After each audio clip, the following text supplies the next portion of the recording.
Well, this is Keith. And this is Ben, and this is Main Street Lutherans. We're going to start with an announcement here real quick. We're going to adjust the order of things every once in a while, and so today we're going to put an announcement at the front and see how this goes. So our plan is to be at the Festival of Homiletics, May 13th through the 16th in Pittsburgh. If you want to learn more about that, it's festivalofhomiletics.com. They have both live in-person tickets and they have a virtual ticket. If you're in seminary, they've got an instant discount for you. I think you have to email them to get a code. If you can make it to Pittsburgh, we'll be glad to see you there. Let us know through our email or social media, and we'll be there. If you've never heard of it before, take a look at some of the videos about it. It is a 4-day festival of preaching, and so there are lots of things going on there. I am most looking forward to the trade show floor. I am in search of an alb, and I did not know just how expensive they can get. Yeah. Especially for somebody who's 6'3" and a little bit wider than a normal person. Right. Yeah, I might have to trade in a car or something, but we'll get there. Today, as you probably saw from the title, we're going to talk about Luther's Small Catechism. Moving into that, I was thinking about what Christian education meant Lutheran style as we're growing up and what we're doing now in our churches. I'll start. I went to a Lutheran school in Marysville, Ohio. Trinity Lutheran Church has a school that's pre-kindergarten through 6th grade. And I went there for that whole period. Shout out to Mrs. Berger and Mrs. Scheider and all those folks. After that, we went almost directly into confirmation, and we did a rote confirmation. So we did Luther's Small Catechism, memorized both the things in it, and we'll talk about those here in a little bit, and the explanations. So we memorized the 10 Commandments, the Apostles' Creed, the Lord's Prayer, and then had to recite them back.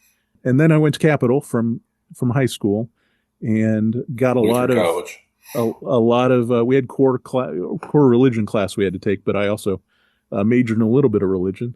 And then most of the churches I've been members of have had adult education along with their children's programs.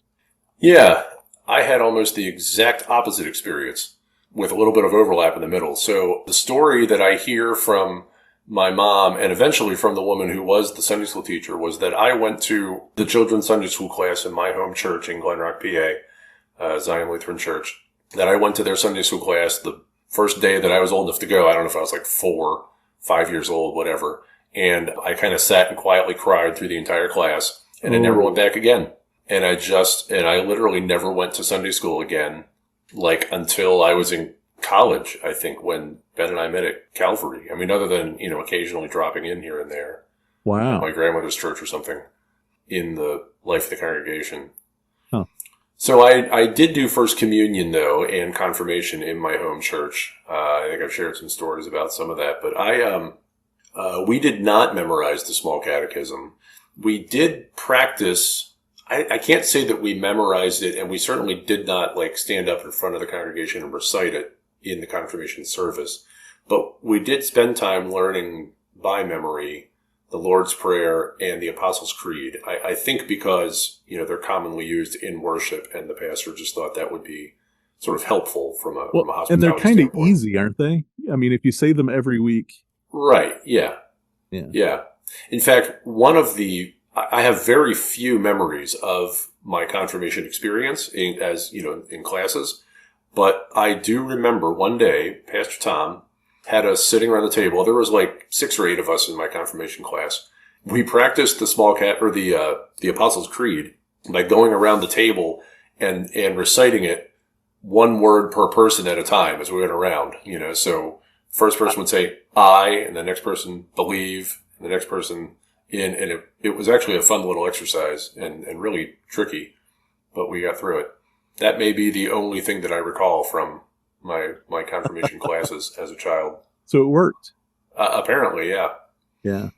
Yeah, so I did participate in adult classes in my college church, and then of course, as a pastor in various places I've been, I'm frequently either teaching or kind of dropping in on or guest speaking in adult classes here and there. No, I forget. What was your major at Capital? English Lit. So what did you think of the required religion class? Did it do anything that was Lutheran? No, they did not. It was really, and it wasn't like a comparative religion class. Like the core religion class was like sort of the nuts and bolts of Christianity, but it was like, what I remember of it was that it was mostly Bible focused. Yeah. But from a very Lutheran perspective, I would say. But I don't think you would have known that if you weren't Lutheran. No. I didn't know that until kind of, conversations alongside. Right. And afterwards. Right. Yeah. It wasn't overt. It was just, you were immersed in that worldview, I guess. Yeah. How does St. Matthew's do education now? Yeah. So, like a lot of things, the pandemic has changed us a lot. And I don't want to belabor the changes, but to say what it is now, we have a fairly typical menu of classes. It's not as, it's a more concentrated program, I guess you could say, than it used to be. We have a single children's class that is for grades K or 1, I forget if kindergarten is included in this or not, through 5th grade. So my daughter, Gretchen, who is in 5th grade, is attending that most Sundays. And then our youth group doesn't officially start until 9th grade, but our youth group advisor is a wonderful guy, has a really broadly welcoming way of drawing people into youth ministry. And so as young as 6th grade, he encourages people to come and try youth ministry programming. That meets Sunday mornings and sort of takes the place of Sunday school for that age group, certain weeks of the month. And then we have some adult classes as well. What do you guys do at Unity? Unity, it's sort of part of my internship, right? Since we have a half-time pastor, there's not really a lot of excess time in that schedule to do extra stuff. So I am taking on a couple of things. So I'll be teaching a class here pretty soon on, Pastor Carm is calling it Lutheranism 101. And so we're going to use the book we're going to talk about a little bit here, Luther's Small Catechism, but a particular version with African descent reflections. Talk about why I think that's a good book for us to use. The second one is I'm going to teach a Bible study. It's sort of open for folks who can't attend the evening Bible study, which is our Wednesday night service. It's less a service and more a Bible study, but it has communion and confession and that built into it. So it's sort of a hybrid Bible study service, which is kind of fun. People who can't make to that, we're going to do an afternoon thing because they don't want to drive in the dark. We're coming up on the time where dark doesn't happen until 10 o'clock, but we're still a few months away from that. So we'll do something there. I'm going to probably lean heavily on the Bible Project videos. And so we'll actually do Bible text study using that as our focus point. We have a Wednesday morning Bible study. I didn't mention that we frequently use those videos as reference points. Yeah. They're a great free resource. Do we have a link to that in the show notes? We'll certainly have a link to Bible Project. That is a really great free resource. Absolutely. And they've covered so much. Mm-hmm. And I haven't found any problems with it so far. But moving on to the Luther's Small Catechism, you want to summarize why we have Luther's Small Catechism? Luther actually tells us why we have a small catechism, and it's a pretty funny reason. And I don't have it in front of me, the text of this particular piece, but in his original edition, there was an introduction that Luther had written that explained why he was writing this catechism. And it uses words like, I have finished a tour of the country and discovered the deplorable state of the knowledge of most of the people in these country congregations, and even priests who don't know the first thing about the Bible, about theology, about the traditions of the church, the sacraments, the 10 Commandments, the prayer, etc. And so Luther wrote the Small Catechism in response to this kind of state of things in his time. He actually intended it for use not in Sunday school classes or even confirmation classes, but in the home. He wrote it for parents to use in teaching their children about the basics of the faith.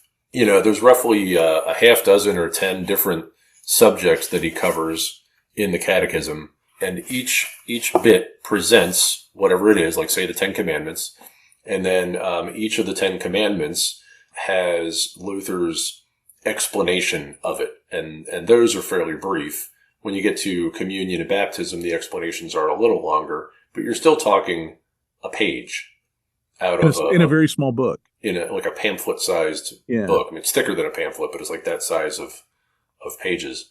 Yeah, so it's really a primer or primer, depending on which side of the pond you're from, about not really Lutheran theology, except that it is, but it's really Luther's understanding of the sacraments, the 10 Commandments, the Lord's Prayer. We've talked a few times already about the ways, the use of the means of grace. I keep getting the name of that wrong. This is sort of Luther's version of that at the very beginning, but it has theological explanations.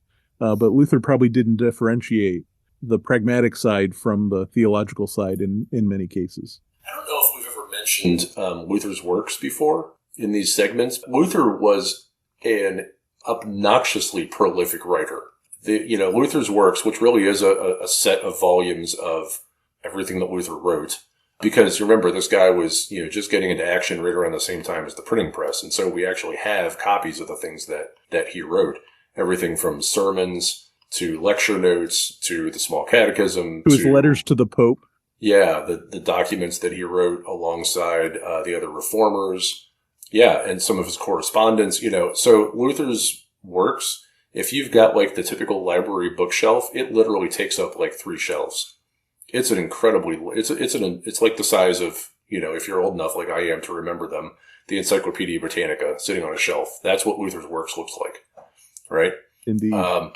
So the Small Catechism, thank the Lord, is not that. It's a single booklet that really was intended for teaching, young people as they're kind of coming of age about the basics of the faith in conversation with their parents.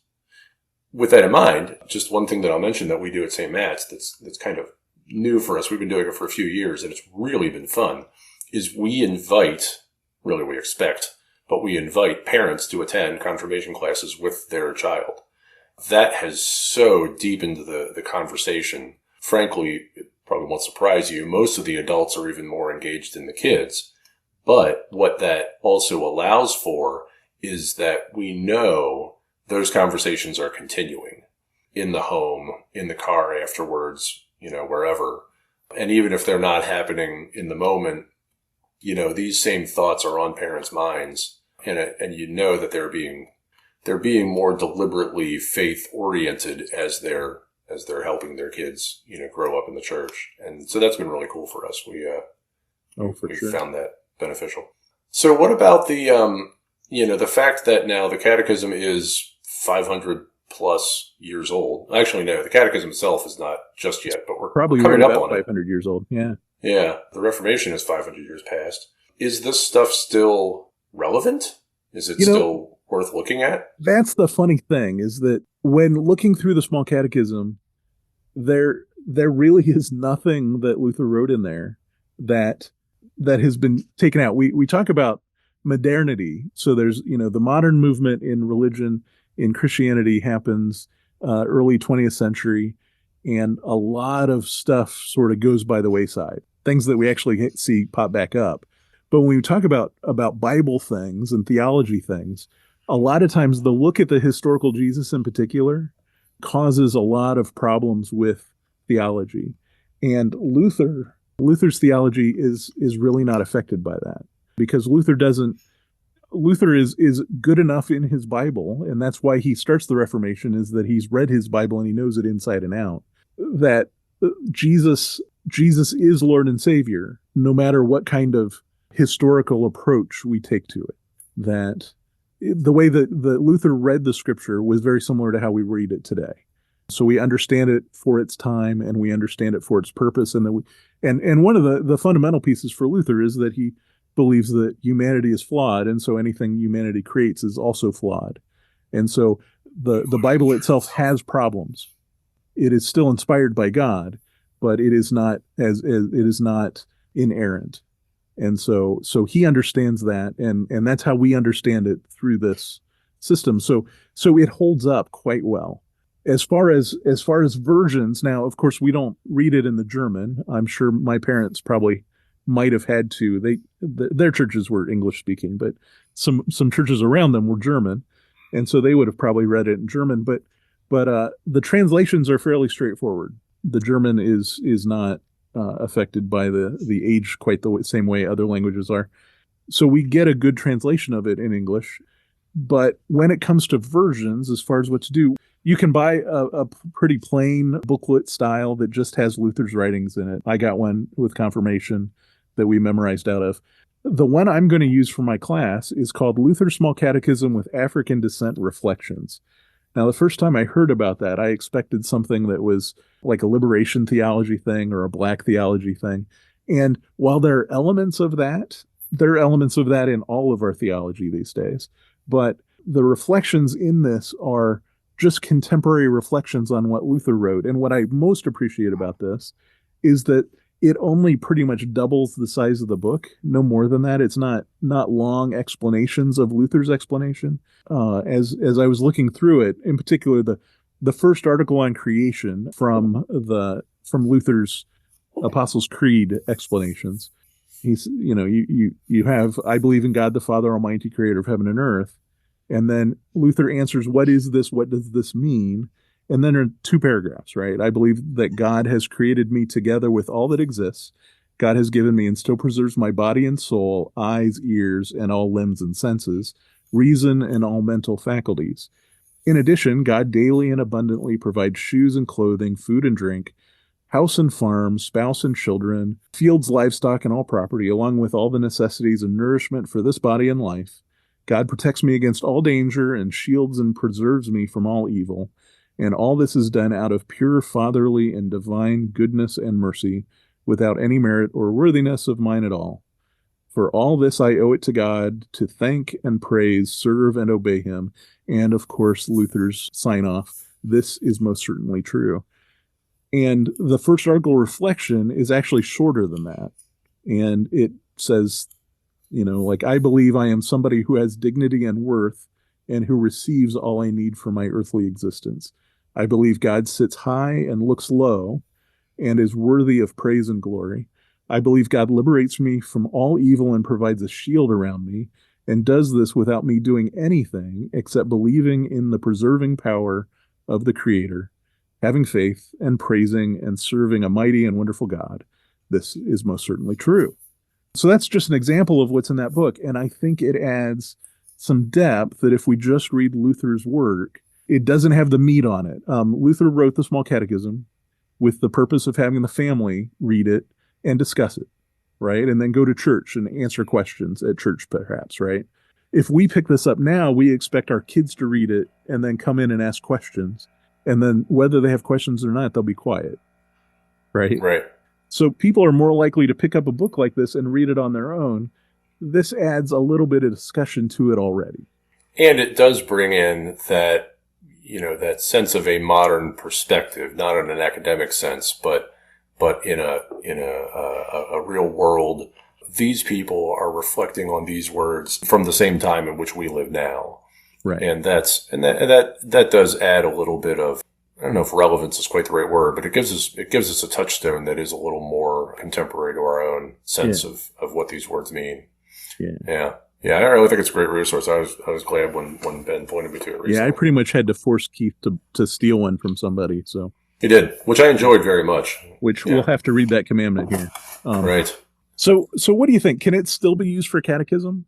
I think absolutely. I mean, not only does the contents of the Small Catechism still pretty much outline the exact same topics that we discuss in catechism classes as Lutherans, the Apostles' Creed, the Ten Commandments, the Lord's Prayer, etc. I still think it approaches it from a way that, one of the most brilliant things about Luther's theology is also one of the most frustrating things. He won't tell you what to think. We live in a world where we like to be told what to think, or we at least like people trying to tell us what to think so that we can tell them, no, you should think this instead. And Luther just doesn't do that. And so he just sort of names what is and then says, what do you think? And I think that's, especially given that we do this, typically around age like 13, 14, 15, and maybe even a little bit older. And as I said, we have adults in our confirmation classes, or, older than that, and it really stirs a response. It really makes you think and ponder and reflect on the power of, just the first sentence in the Lord's Prayer, for example, because Luther breaks down each one of these tenets of faith and looks at them bit by bit. And I do. I think it's absolutely still, the heart of what we're trying to teach young people and really what we're trying to teach about our faith to anybody of any age. Yeah. Part of what spurned this episode into being was that I was addressing a question about what the essence of Lutheran theology is and whether somebody felt like thought they would be comfortable coming into a random ELCA church. And I added a side note that I thought that if someone wanted to take a look at the core of Lutheran theology, that they should pick up the Small Catechism. And in particular, this version, because of what it has, because they're not going to be in dialogue with other Lutherans in reading this. They're going to be doing this on their own. And so I suggested this, and it got me thinking about it, because my son, his confirmation class was all Bible stories, right? They just did a tour of Bible studies or of Bible stories, and I thought that didn't have the depth of what I appreciated most of my Lutheran education anyway. My catechism classes.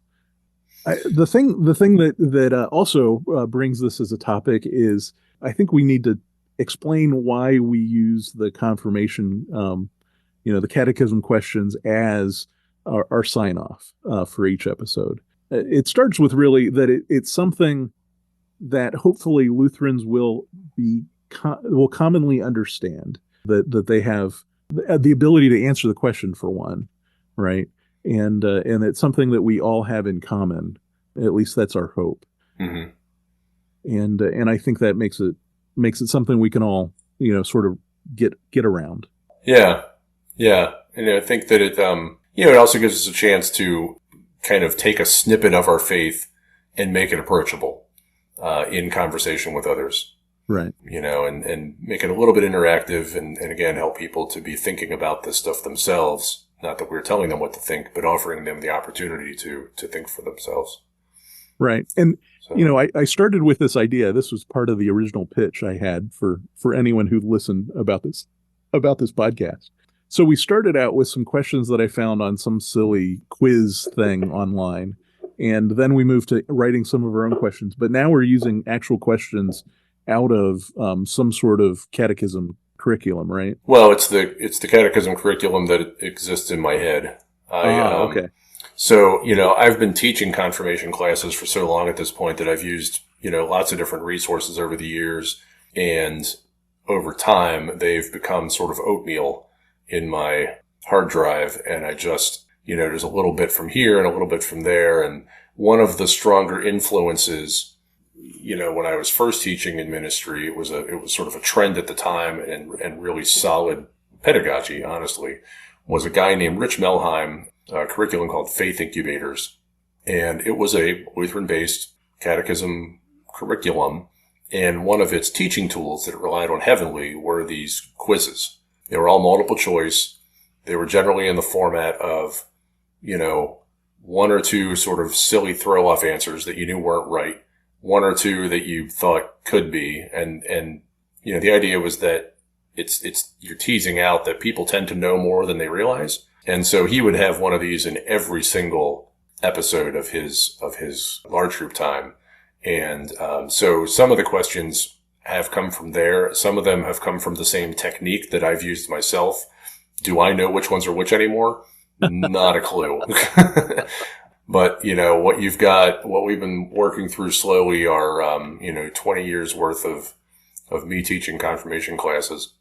And it's been fun. And we've actually, Ben and I, just before we started recording, this episode, we had to start thinking to ourselves, which ones of these have we used before so that we don't repeat and so that we get a little bit of variety of the content so they're not all about, you know, the Ten Commandments or all about the Lord's Prayer or something. Yeah. So, yeah.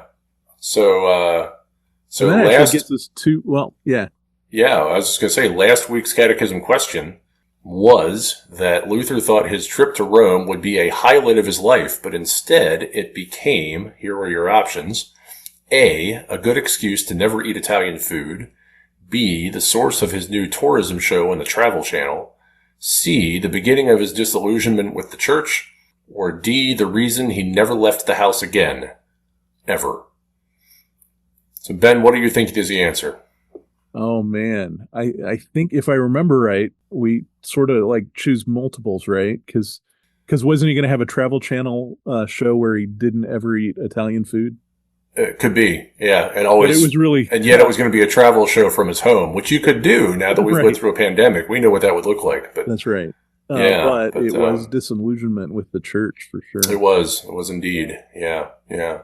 So our new question for this week: in nailing his 95 Theses to the door of Wittenberg's castle. Now realize, you know, churches these days, their front doors have glass in them, and so this wouldn't work anymore. It'd have to be 95 Post-its. But in nailing the 95 Theses to the door of Wittenberg's castle church on October 31st, 1517, Luther hoped to, 1, start the Protestant Reformation, 2, create a debate on the college campus where he taught, and 3, create a name for himself and a fat publishing contract, perhaps even a brand new podcast. Ooh. Or 4, create a new religion entirely. So, as always, answer that question for us. Please be interactive. Send us an email, send us something, and on social media, and we will, you know, hopefully announce a winner on our next episode for this question. It only takes one of you to get started. That's right. So, Main Street Lutherans is hosted by Keith Fair and Ben Fote. You can reach us by email at mainstreetlutherans@gmail.com. Our website, which has episodes of the podcast and soon will have some links that you might want to reference. That website is mainstreetlutherans.com. We're on the socials as Main Street Lutherans. Right now that's Facebook, Instagram, Threads, and YouTube. The show is produced by Fote Media Productions. And the other part is, if you can join us at the Festival of Homiletics in May, we'd love to see you. Let us know through any of those methods. All right. Until next time, go in peace. Serve the Lord. Thanks be to God.